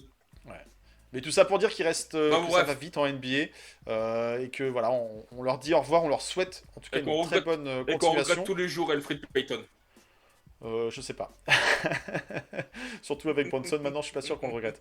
Mais voilà, il y a des explications, il y a des raisons qui ont amené New York à se séparer de ces deux joueurs, des raisons différentes pour IQ. C'est plus la situation contractuelle et la limite qu'il pouvait y avoir dans le rôle qu'on pouvait lui donner. Pour RG, c'est finalement la patience qui a été à son bout. Est-ce qu'on aurait pu encore continuer quelques saisons avec RG? Possible. Est-ce qu'on aurait été plus loin avec RG? Pas certain. Ça, on verra ce qui va se passer. Maintenant, on va quand même s'occuper de ceux qui sont arrivés, parce qu'on a beaucoup parlé de RG, on a beaucoup parlé de IQ, mais il faut qu'on regarde aussi les nouveaux arrivants. Donc 3 joueurs arrivent, finalement on en perd 2, on en retrouve 3. Il y a eu un Dequan Jeffries qui était plutôt en two-way ou je sais plus, un contrat complémentaire Alors, qui est t'as vu, venu. il a été coupé, mais il a été été re-signé par les Westchester. D'accord, bon voilà, on s'est L'info, elle est arrangé. tombée, là. On s'est Ah, arrangé. il est revenu dans l'équipe de G-League, mais plus en two-way cette fois-ci. Il est revenu Sauvé, que sauvé. pour la G-League. Et donc 3 joueurs qui débarquent Comme à New York. Skapinski, j'imagine. Ou je sais plus comment il s'appelle. Oublie, lui, voilà. Random. Eh, mais il a eu, Euh, il a porté le jersey d'Enix. bon, ok. Il a porté sur un match, il a joué quoi? 20 secondes? 30 secondes. On dira rien, sinon on va faire refaire un visuel pour un t-shirt de cette saison. Bref, on dira rien. Mais voilà, ça y est, on a des nouveaux Hardbookers et on va se concentrer sur ceux qui sont les plus importants dans ce deal. Oji Anunoby, bien sûr, lui qui arrive, avec cool. son nouveau numéro, le 8. Tiens donc, un ancien numéro qui a plutôt marché. J.R. Smith, Latrell Sprewell, Danilo Gallinari. Kemba Walker. Kemba Walker. Le numéro 4 pour l'ancien D-Rose, qui est remplacé par Malachi Flynn. Bon, à voir si on le voit beaucoup sur le jeu. Numéro 5, eh ben oui, Emmanuel Quickley, son numéro n'aura pas été retiré. Donc c'est Precious Achiuwa qui le récupère. Bon, le 9, je ne sais pas s'il sera retiré. Hein. Vous savez, c'est compliqué de retirer des maillots à New York. On verra ça. On verra. Mais le 8 retrouve un bon comment dire, héritier en la présence d'Oji Anunoby. Alors, on va détailler un petit peu l'arrivée d'Oji. Est-ce que ça apporte à New York et en quoi c'est ou pas un bon trade. On va rapidement parler de Malachi Flynn et Precious Achiuwa. Malachi Flynn, un joueur qui évolue au poste 1, peut-être un peu Malachi, 2. Bon. ne défais pas encore tes valises, mon garçon. S'il te plaît, prends la location à l'hôtel un peu plus longtemps que prévu. Ouais. Il est vrai que les Airbnb... sors juste... Les Airbnb à New York, c'est un peu compliqué Sors 3 t-shirts et 2 slips. Voilà. On l'a dit, il y avait un embouteillage... Ne te lance pas sur un projet immobilier tout de suite. Du câble. Surtout que ça coûte cher à New York. Mais on l'a dit, il y avait déjà embouteillage sur les postes arrière. Et c'est pour ça aussi que IQ est parti. Donc peu probable qu'on le voit à l'œuvre, à part sur quelques séquences. Et puis on a re-signé Miles McBride. On a prolongé McBride. Alors est-ce que c'est une façon de le garder pour pas très cher? Oui, c'est certain. Est-ce qu'on croit à l'avenir à McBride? Je sais pas. Peut-être. En tout cas, il y a eu effectivement cette conséquence du départ de IQ. Donc Malachi Flynn, bon, on n'attend pas grand-chose de lui, à voir, il pourra peut-être nous surprendre, mais ça risque d'être plutôt en bout de rotation. Precious Achiuwa, c'est plutôt pas mal intéressant parce que, oui, pendant ce temps-là, on a eu la confirmation que Mitch, sa saison, elle semblait plutôt mal embarquée, voire, off pour le reste de la saison, et ça, c'est une énorme perte. Alors oui, Hartenstein il doit être réévalué encore, hein, donc... Il doit être opéré et puis réévalué, on l'a vu en rééducation. Jericho Sims s'est blessé entre-temps, pas de bol. Mais du coup, on récupère un intérieur, à voir ce que ça peut donner. Un profil différent d'Hartenstein, c'est certain, des profils différents de Sims et de Mitch Robinson, mais il peut dépanner. Et il a déjà dépanné, dépanné un peu plus que Taj Gibson, qui est plus tout jeune, faut le dire. Taj, on l'aime bien. Mais je suis pas certain que... À voir je si suis ça pas se fait sur la durée. Moi, il est en fin de contrat. Il est en fin de contrat lui aussi. Hein. Il est UFA en fin d'année, en 2024. Hein. Son contrat se termine là. Donc on aura également ses droits à lui. À voir. Il a quand même pas mal voyagé. Il a commencé à Miami, tu vois. Ensuite, il a fait partie du trade pour Kyle Lowry. Donc, il est parti à Toronto. Et à Toronto, ça a un peu stagné. Hein. Autant à Miami, il y avait peut-être une petite hype qui montait. Autant à Toronto, qu'on dit à chaque fois que il s'est vite effacé. Les tours de draft, les pics de draft de Miami, ouais, c'est toujours des bons coups. Bon, là, visiblement, ils l'ont pas gardé énormément. À voir. C'est un joueur qui peut dépanner. En tout cas, il est plus jeune que Taj Gibson. Donc, peut-être qu'on peut lui refourguer un contrat pour pas trop cher. En rotation, ça serait le 3e pivot d'Enix si on va pas plus loin avec Jericho Sims à la fin de la saison, à voir. Mitchell Robinson reviendra. Je pense que quand même c'est un peu mieux que Jericho Sims, hein, j'imagine. Hein.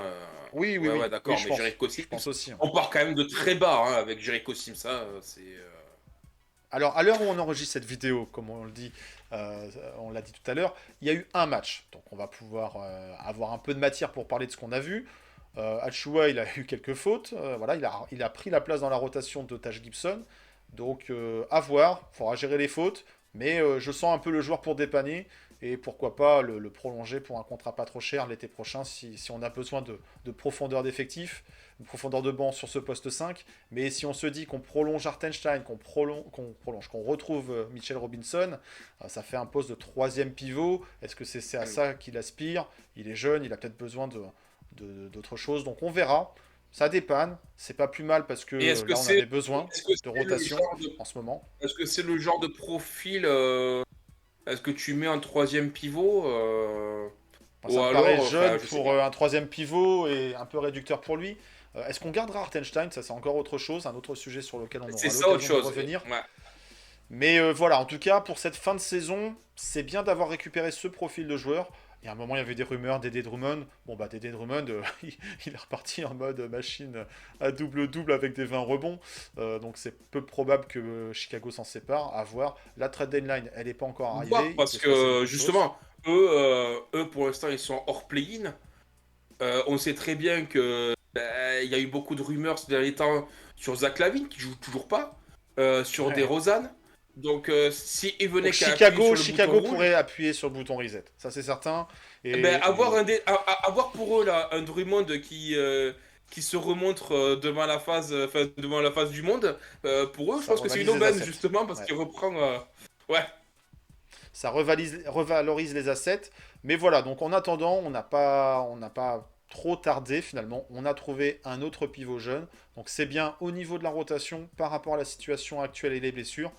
Imagine Hartenstein se blesse, bon bah voilà, on commence à être vraiment très démunis. Sachant que les Knicks ont exercé pour la fin de la saison annoncée off de Mitchell Robinson une exception pour pouvoir trade et récupérer un peu de cap. Donc ça, à voir. Mais voilà, on a parlé de ces deux joueurs-là. Celui forcément qui a attiré tous les regards, c'est OG Anunoby. On a eu l'occasion de le voir à l'œuvre. Et ça, c'est plutôt intéressant.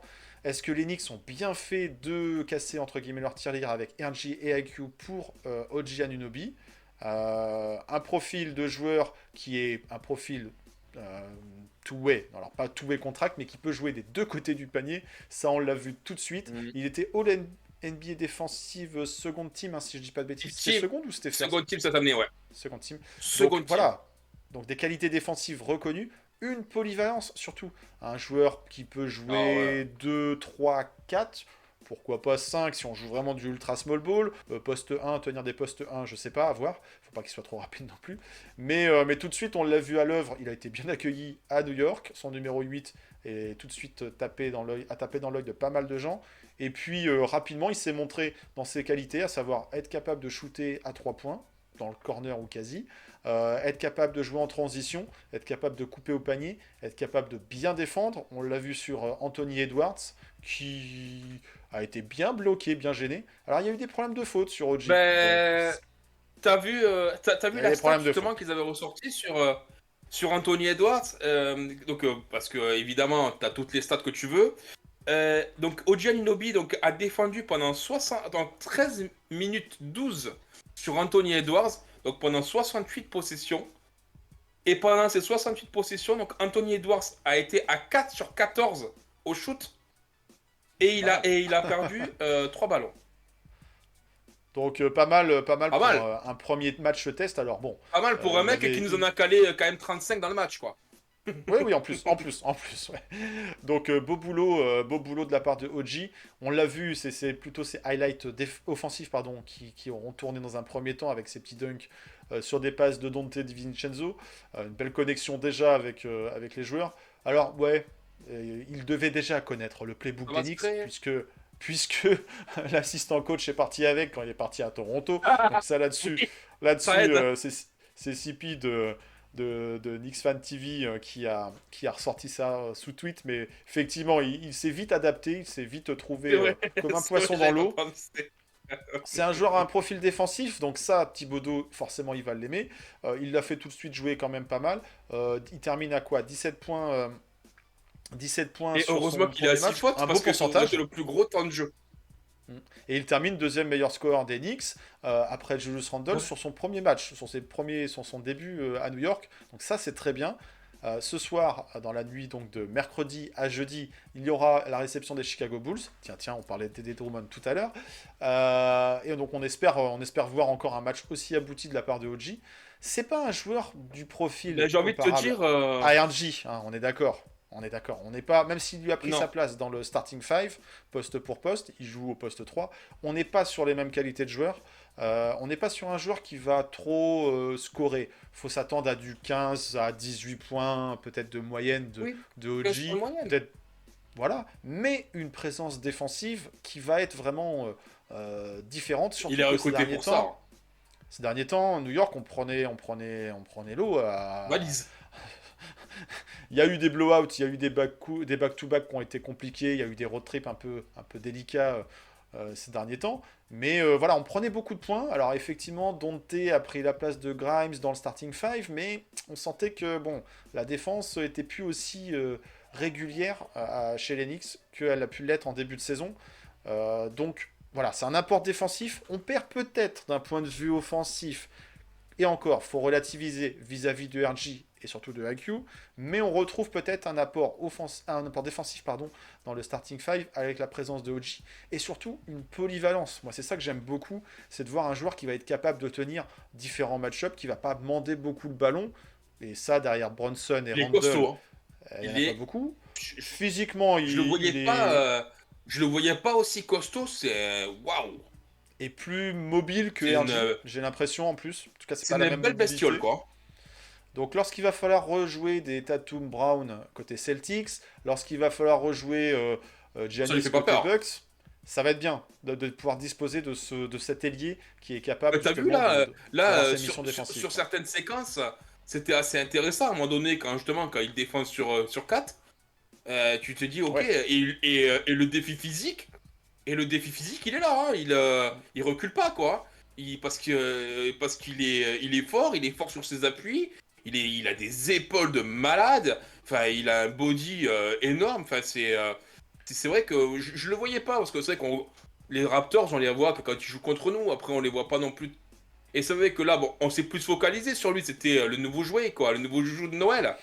D'ailleurs, quelque part, ça m'a fait un peu rire. Pour moi, ça a été le cadeau de Noël de Léon Rose, quoi, à Tom Thibodeau. C'est bon, ouais. allez, tiens, 30 décembre. je sais Allez, que 30 t'aimes bien, décembre. je sais, je sais que t'aimes bien ce genre de jouet. Hein, t'as perdu ton petit Liu Holding. Allez, tiens, je t'ai ramené un petit OG Anunoby, tu vas être content. Et puis, il a déballé son cadeau, il le fait jouer 45 minutes au match suivant, alors qu'il venait de Toronto. Tu sens tout de suite que Thibodeau, il a fait « Oh, merci Léon, vraiment, pour Je le m'en sers cadeau. tout de » suite.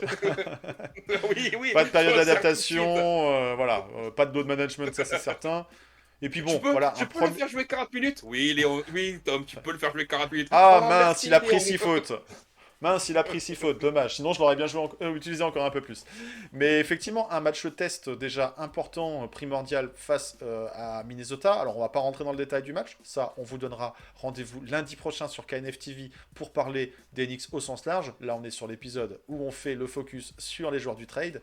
Mais en tout cas, un match test, l'équipe numéro 1 de la conférence Ouest, donc c'était pas rien. Alors, Ouais. ils avaient peut-être encore un peu le réveillon de la Saint-Sylvestre un petit peu dans les têtes, mais OG, lui, a été tout de suite, s'est montré très rapidement à son aise, à son avantage dans le jeu, des deux côtés du terrain, et ça, du coup, forcément, ça va être un atout important pour New York. Un joueur qui va trouver, en plus, facilement sa place au regard de la hiérarchie. C'est pas R.J. Barrett qui était la troisième option offensive, bah là, lui, il va jouer avec le collectif, et il peut terminer troisième option offensive par moment. Des fois, ça va être Dante, Et parce puis que il amène du Dante vrai est plutôt en spacing. réussite. Mais il amène du spacing parce qu'il a cette capacité de shoot à l'extérieur. Il a cette capacité de drive Il est aussi, à qui plus, est différente. il est à 40% dans le corner, hein. Et sur de Ouais. beaux volumes, hein. Ah, il a son petit jardin à lui, donc on le sait, là où il va être trouvé est à son avantage. C'est un droitier, hein, si je dis pas de bêtises, hein. C'est un joueur qui joue Oui. main droite. Là, on avait trois gauchers, enfin voire quatre avec Hartenstein. Donc ça va peut-être rééquilibrer cette menace au niveau de l'attaque des Knicks. On va pas tout le temps partir à gauche. Donc ça peut être intéressant. Non, déjà séduit, c'est qu'un match. On va essayer de ne pas faire de conclusion hâtive aussi. On va attendre d'avoir un peu plus d'échantillons. On vote déjà pour lui pour le All-Star. N'oubliez pas, hein, les campagnes de vote sont déjà lancées. Donc on veut au moins un Knicks à Indianapolis, parce que c'est à Indianapolis cette année, au All-Star Game, peut-être deux. Et ça serait bien que JP ait sa première étoile. Voilà, ça c'est la petite parenthèse. Mais OG Non, mais Anunoby, après, tout de suite comme, adopté, quoi. Tout de suite comme adopté, tu quoi. dis, ouais, tout de suite adopté. Et puis après, comme tu dis, bon, on est sur un match, mais c'était visiblement à regarder ce que racontaient les fans des Raptors en disant ah bah super, il faut qu'il soit à New York pour qu'on parle de lui. Ça fait depuis 4 ans qu'il fait ça chez nous, un machin ou plus, c'est un machin, et c'est maintenant qu'il est à New York qu'on parle, qu'on souligne son. Visiblement, c'est un homme qui faisait ça de façon très régulière, un peu de toute façon pour qu'il soit dans la All Defensive Team. Ça veut dire que quand même quelque part, Ouais. c'est quelqu'un qui est régulier dans sa défense. Donc, qu'il nous fasse ça en plus sur son premier match, sans connaître l'équipe vraiment, après le trade, après un voyage, après tout Et ça, avec de un se adversaire montrer qui est pas coton, quoi. C'est pas, tu avec un... reçois Ouais, c'est pas ça. Détroit, tu vois, quoi, en fait, quoi. Par exemple, Par par exemple. exemple, par exemple. Et, et donc, si bien que, eh ben, ouais, alors, il s'est montré présent. Alors oui, il a pris des fautes, mais parce qu'après, je pense que s'il y avait peut-être un peu manque de lucidité par rapport à tout ça, la fatigue et compagnie. Et Fatigue. puis, Puis mais le défi de l'adversaire, quoi, en fait. oui, C'est voilà. pas n'importe quelle Donc, équipe, quoi. il faut voir qu'il se cantonne pas, comme tu dis. Il défend les trois, il défend les quatre. On l'a vu sur deux, trois séquences aussi sur Gobert. Moi, ça m'a bien fait marrer à un moment donné. Il y a une pénétration. Le mec se retrouve face à OG. Bon, qu'est-ce que je Ça fais? bégaye. Hop, Ça bégaye. je la ressors. Ça m'a fait bien sourire parce que je me suis dit, punaise, c'est cool quoi. Enfin, ouais, voilà, on a cet ailier, qu'on réclamait depuis longtemps, qu'on aurait aimé voir justement. Et maintenant, on l'a. Alors, oui, d'accord, on a lâché du monde pour l'avoir. On n'a rien sans rien. Mais c'est pas n'importe qui, c'est quelqu'un qui était aussi courtisé. Il serait parti à Milwaukee, on aurait dit ah ben super, on n'a pas bougé, machin, et voilà Milwaukee, il sera encore en fort, ou enfin ou que sais-je, tu vois, ou peut-être qu'il serait parti à Boston, ou qu'il serait parti à Miami, et on aurait tous gueulé en disant ah quand même, pourquoi on n'a pas tenté le move et machin. Bon, Ouais. là on a le, il est là, on l'a signé, enfin on l'a signé, on l'a tradé. Il faut voir maintenant parce que évidemment qu'il est en situation contractuelle, mais il y a quand même des petites subtilités que je ne sais pas si Ouais. vous, de votre côté, votre écran, vous les connaissez. Cet été, notre ami OG a changé d'agence. Il est passé Donc, chez la CEA. CAA, qui CAA. est, qui est l'ancienne agence de... Léon Rose. qui était le président de la CAA. Et Voilà. visiblement, je n'ai pas checké, il faudrait que je regarde. Visiblement, l'agent de OG Newby n'est autre que Le fils de Léon Rose. le fils de Léon Rose. Donc, Enfin, semble-t-il. Ouais. je pense qu'autour de la dinde de Noël, ça a dû parapoter un petit peu des situations contractuelles à l'été du client, en Et disant, mais toi, dis ça va le donc, boulot? Ouais, bah j'ai un dossier là en ce moment. Ah, bah écoute, si je peux t'aider, bah oui, tu m'étonnes, tu peux tu sais, m'aider. fiston, tu sais, fiston, Allez, faut pas papa, écouter on se met d'accord. ça. Tout ça dans Donc, un contexte où il y a déjà un procès en cours, machin. Bon, effectivement, mais le pour repas de moi, Noël devait être bon côté la famille des Roses, quoi. pour moi, on a tradé, et on a quand même deux, trois garanties. Dans mon esprit, ça pourrait être un été à la Josh Hart, c'est-à-dire Ouais. qu'il prenne son option, qui est de la hauteur de 18-19 millions, pour garder quand même une certaine flexibilité de cap, mais immédiatement derrière, lui signer le contrat, le contrat qu'il veut, tu vois. Donc, moi, je serais pas surpris que ça se passe comme ça à l'été 2024. Je m'avance, hein, on est à 6 mois, hein, on est à 6 mois de 6-7 mois de tout ça. Donc c'est encore loin, il peut se passer beaucoup de choses. Mais je ne serais pas surpris que Léon Rose arrive à faire ce petit coup d'entourloupe comme avec Josh Hart, à lui dire écoute, on a besoin de cap pour l'équipe, tu comprends. T'as envie d'être champion? T'as envie d'être champion ou t'as pas envie d'être champion? On a tous envie d'être champion. Donc, écoute, T'as voilà. envie de re-être champion. T'as envie de. Tu te rappelles comment c'était chouette quand t'as Tu été veux une champion? deuxième bague? Une Hein. deuxième bague? Et puis là, à New York, la 5ème avenue, t'imagines? Le bus impérial, ça y est. Donc, moi, je pense que on peut se diriger vers un micmac comme ça, c'est-à-dire une resignature à l'été et, enfin, la prise du truc à l'été. C'est quoi? Ah! C'est une bague de champion. T'as envie de ça? T'as envie de ça, OG? T'as Pardon. envie? Ouais, je Donc, vous rassure, voilà. c'est une fake, hein, c'est une fake. Ah, c'est pas celle de Walt, il te l'a pas donnée? Ah, Mais, non. mais voilà, et donc, si bien que je pense que ça pourrait se passer comme ça, après c'est que mon idée. Hein. Oui, oui, le trade n'est pas fait juste pour 6 mois. Clairement, il y a une suite dans les idées derrière. Effectivement, il y a des connexions avec l'agence. S'il y a eu un changement, c'est pas anodin. Si Toronto, au final, fait un deal avec New York, c'est peut-être aussi parce que les autres équipes prétendantes qui pouvaient espérer, tu as cité du Milwaukee, du Miami, on ne sait pas s'ils étaient dessus sur le dossier. C'est un joueur qui, forcément, apporte des deux côtés, poste 3, qui peut être utile dans n'importe quelle équipe. Après, est-ce qu'il va être très gourmand, ça à voir. Il y a déjà des rumeurs, ça parle de contrat à 40 millions la saison. Oula, on va voir doucement. On va essayer de négocier ça bien, mais clairement, il y avait aussi peut-être finalement une sorte d'évidence à avoir un deal avec New York parce que la connexion avec l'agence, parce qu'il y avait des pièces aussi à donner côté New York. Donc c'est pour ça que ce deal s'est fait. D'un point de vue sportif, on récupère un starter, donc ça c'est intéressant. C'est surtout la valeur, la plus grosse pièce semble-t-il du trade aujourd'hui. Aujourd'hui, peut-être que ça sera IQ demain, peut-être que ça sera RG, mais semble-t-il que c'est quand même OG Anunoby, la pièce maîtresse de ce trade entre ces deux équipes. On l'a vu déjà à l'œuvre sur son premier match, c'est plutôt intéressant à voir si ça peut se confirmer. Moi, ça m'a durer. hypé de ouf. Mais forcément, on est hypé et on attendait justement ce premier match pour voir un petit peu et pas parler dans le vent en disant ouais, regardez les highlights à Toronto, ça s'est très bien passé. C'était le système de Toronto, c'était une habitude avec d'autres joueurs, à côté de Siakam, avec d'autres meneurs, avec du Chris Boucher, avec différents coachs, Nick Nurse et puis je sais plus comment il s'appelle, le coach actuel des Raptors. Là, Thibodeau, C'est un nom serbe. Ouais, et je vais pas me m'hasarder à le prononcer, je vais l'écorcher en plus. Mais voilà, Thibodeau a pu le voir à l'œuvre, le mettre à l'épreuve du Madison Square Garden, ça s'est très bien passé. Maintenant, voilà, on va attendre de voir, il va y avoir d'autres matchs, on aura l'occasion de débriefer ces premiers... Rajakovic. Voilà, wow, tu le prononces bien. Maintenant, on va arriver à la fin de cette vidéo. On a beaucoup parlé des joueurs partis, on a beaucoup parlé des joueurs arrivés. Au final, maintenant, la question qu'on peut se poser, et un élément aussi qu'on a peu évoqué, c'est la flexibilité financière que pouvaient trouver les Knicks par rapport à ce trade. On se débarrasse d'une certaine façon du contrat de RG qui démarrait juste. Qui en sort gagnant de ce trade? Est-ce que c'est un win-win? Est-ce que à la fois Toronto, à la fois New York, les différents joueurs retrouvent une bonne situation? Est-ce que c'est plutôt Toronto qui est gagnant? Est-ce que c'est plutôt New York qui est gagnant? D'habitude, on fait le jeu des pronos. Là, tout à l'heure, tu as un petit peu laissé dire ta perception de la qualité de ce trade à l'heure où on enregistre, à l'heure où on regarde. Effectivement, peut-être dans 2-3 ans, on va dire regardez, RG, les double All-Star. Finalement, OG s'est cassé.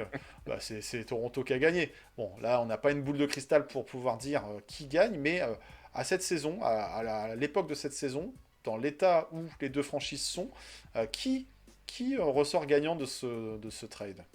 Tu penses, je me lance? Lance-toi. Comme je disais, moi je pense qu'on est quand même sur une base de win-win, dans le sens où tout le monde est satisfait de ce qui se passe. C'est-à-dire que les Knicks, il leur manquait cet ailier puissant et défensif qui s'accorde parfaitement en fait au jeu, à deux têtes qui est Julius Randle et Jalen Brunson. Il s'écarte, il amène du spacing, il défend dur sur plusieurs positions. Il coupe très bien au panier, hein, ses dunks, il a un premier pas là, explosif, là, il met dans le vent ses adversaires. Donc c'est vrai que pour nous, cet ailier, c'était primordial qu'on l'ait pour nos ambitions. Et d'autre côté, on avait un J peut-être, on verra, hein, qui était peut-être barré justement par Jalen Brunson et Julius Randle. Donc là, il arrive à Toronto dans une situation un peu particulière parce que c'est Scottie Barnes ou Pascal Siakam, le patron, on ne sait pas trop. Ils sont dans une phase de reconstruction. Bye bye OG, bye bye l'été dernier Fred VanVleet. Et là, donc, on sait que Pascal Siakam est free agent cet été. Ils vont vouloir le trader parce que là, pour gagner des assets et pour donner les pleins pouvoirs à Scottie Barnes. Donc, est-ce qu'ils veulent essayer de créer un duo Scottie Barnes-RJ Barrett? Donc, à voir. Il joue dans sa ville, donc quelque part, il est content. IQ a enfin, comme je disais aussi, les responsabilités qu'on ne lui a pas données à New York, c'est-à-dire d'un poste de meneur titulaire. Alors, c'est un meneur sans le playmaking. C'est un meneur surtout scoreur, surtout dynamiteur. Pour moi, c'est un sixième homme. Hein. On l'a connu que comme ça. Alors, voilà, je peux me fourvoyer complètement. Mais pour moi, c'est un mec... il est dans la digne lignée des Jamal Crawford, Lou des Williams. Lou Will, voilà, des Dennis Schroeder, des mecs comme ça qui sont mais, des sixième hommes. Et c'est un rien péjoratif, hein, en fait, de dire ça. Manu Ginobili était un sixième homme. Et pourtant, il a J'allais le une citer, carrière ouais. et il est Hall of Famer. Donc, c'est pas péjoratif de dire, pour moi, t'es un sixième homme. Parce que ben, les sixième hommes finissent les matchs. Et IQ, on a fini un bon paquet des matchs quand il était avec les Knicks. Et il l'a fini à contrario d'R.J. Barrett, son premier match avec Toronto. Donc, à voir. Mais pour moi, ça, voilà. Je pense que chacun a eu un peu ce qui lui manquait. Nous, évidemment, on a ce côté affectif, comme à Toronto, ils ont eu ce côté affectif avec Ouais. OG Anunoby de le voir partir. Il lance un nouveau cycle. Nous, on continue notre histoire en passant par ce trade. Avoir la suite pour nous. Mais pour moi, on est sur une base de win-win. Chacun a eu ce qu'il voulait. Très bien. Un win-win pour toi. Moi, je vais essayer de faire une conclusion. Je vais essayer de la faire courte.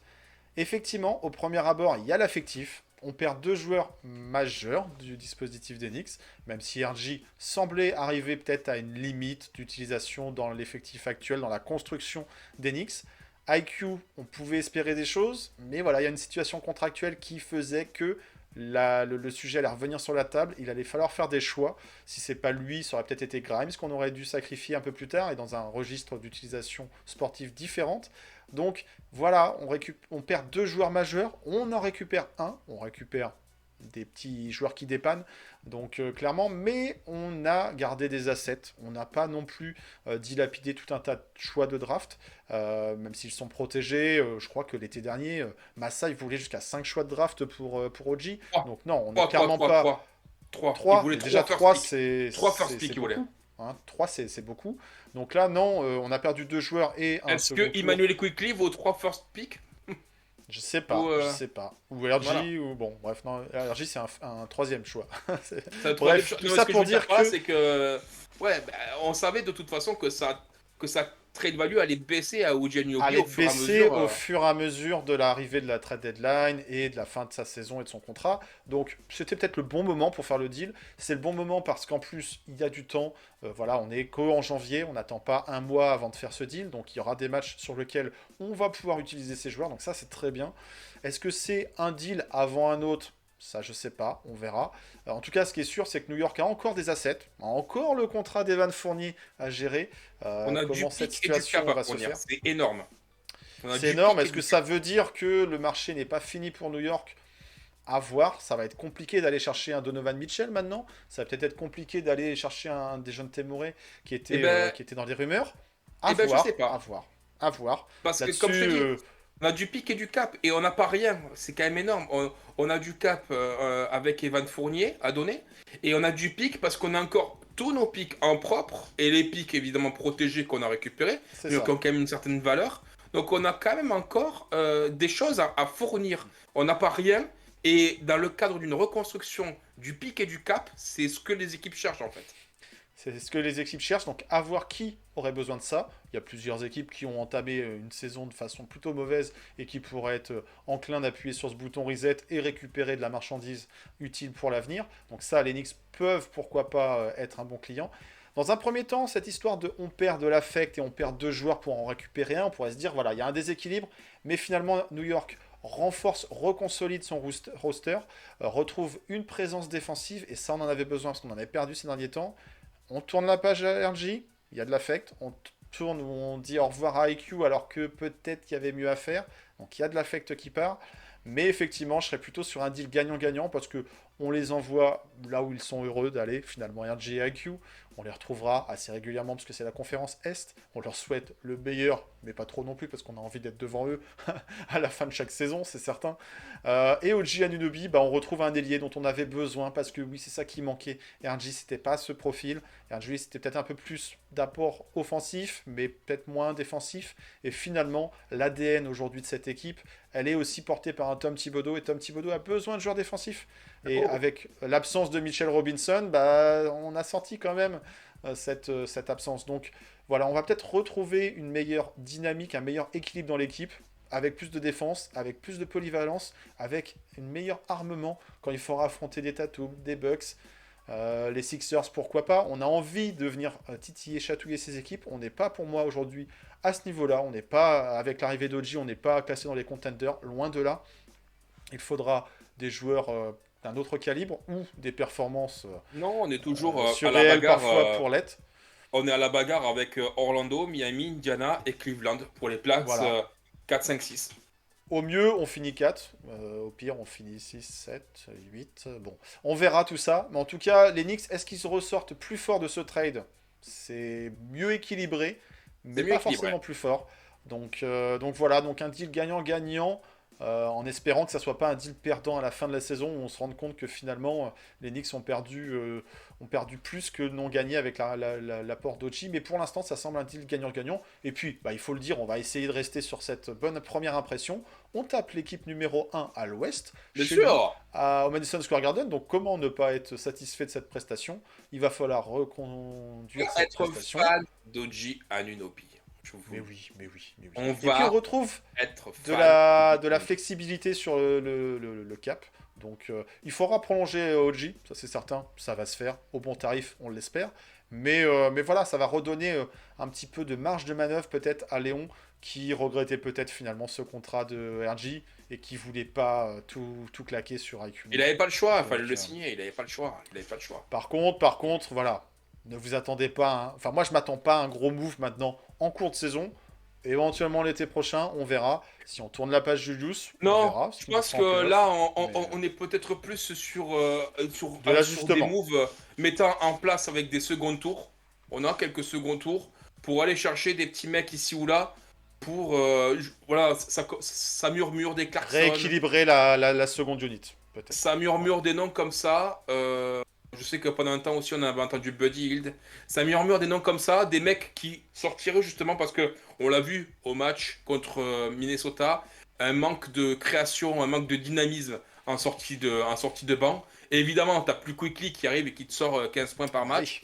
Donc, il va falloir trouver un profil. Et c'est vrai que c'est pas forcément un profil de. C'est pas forcément un profil au poste 1.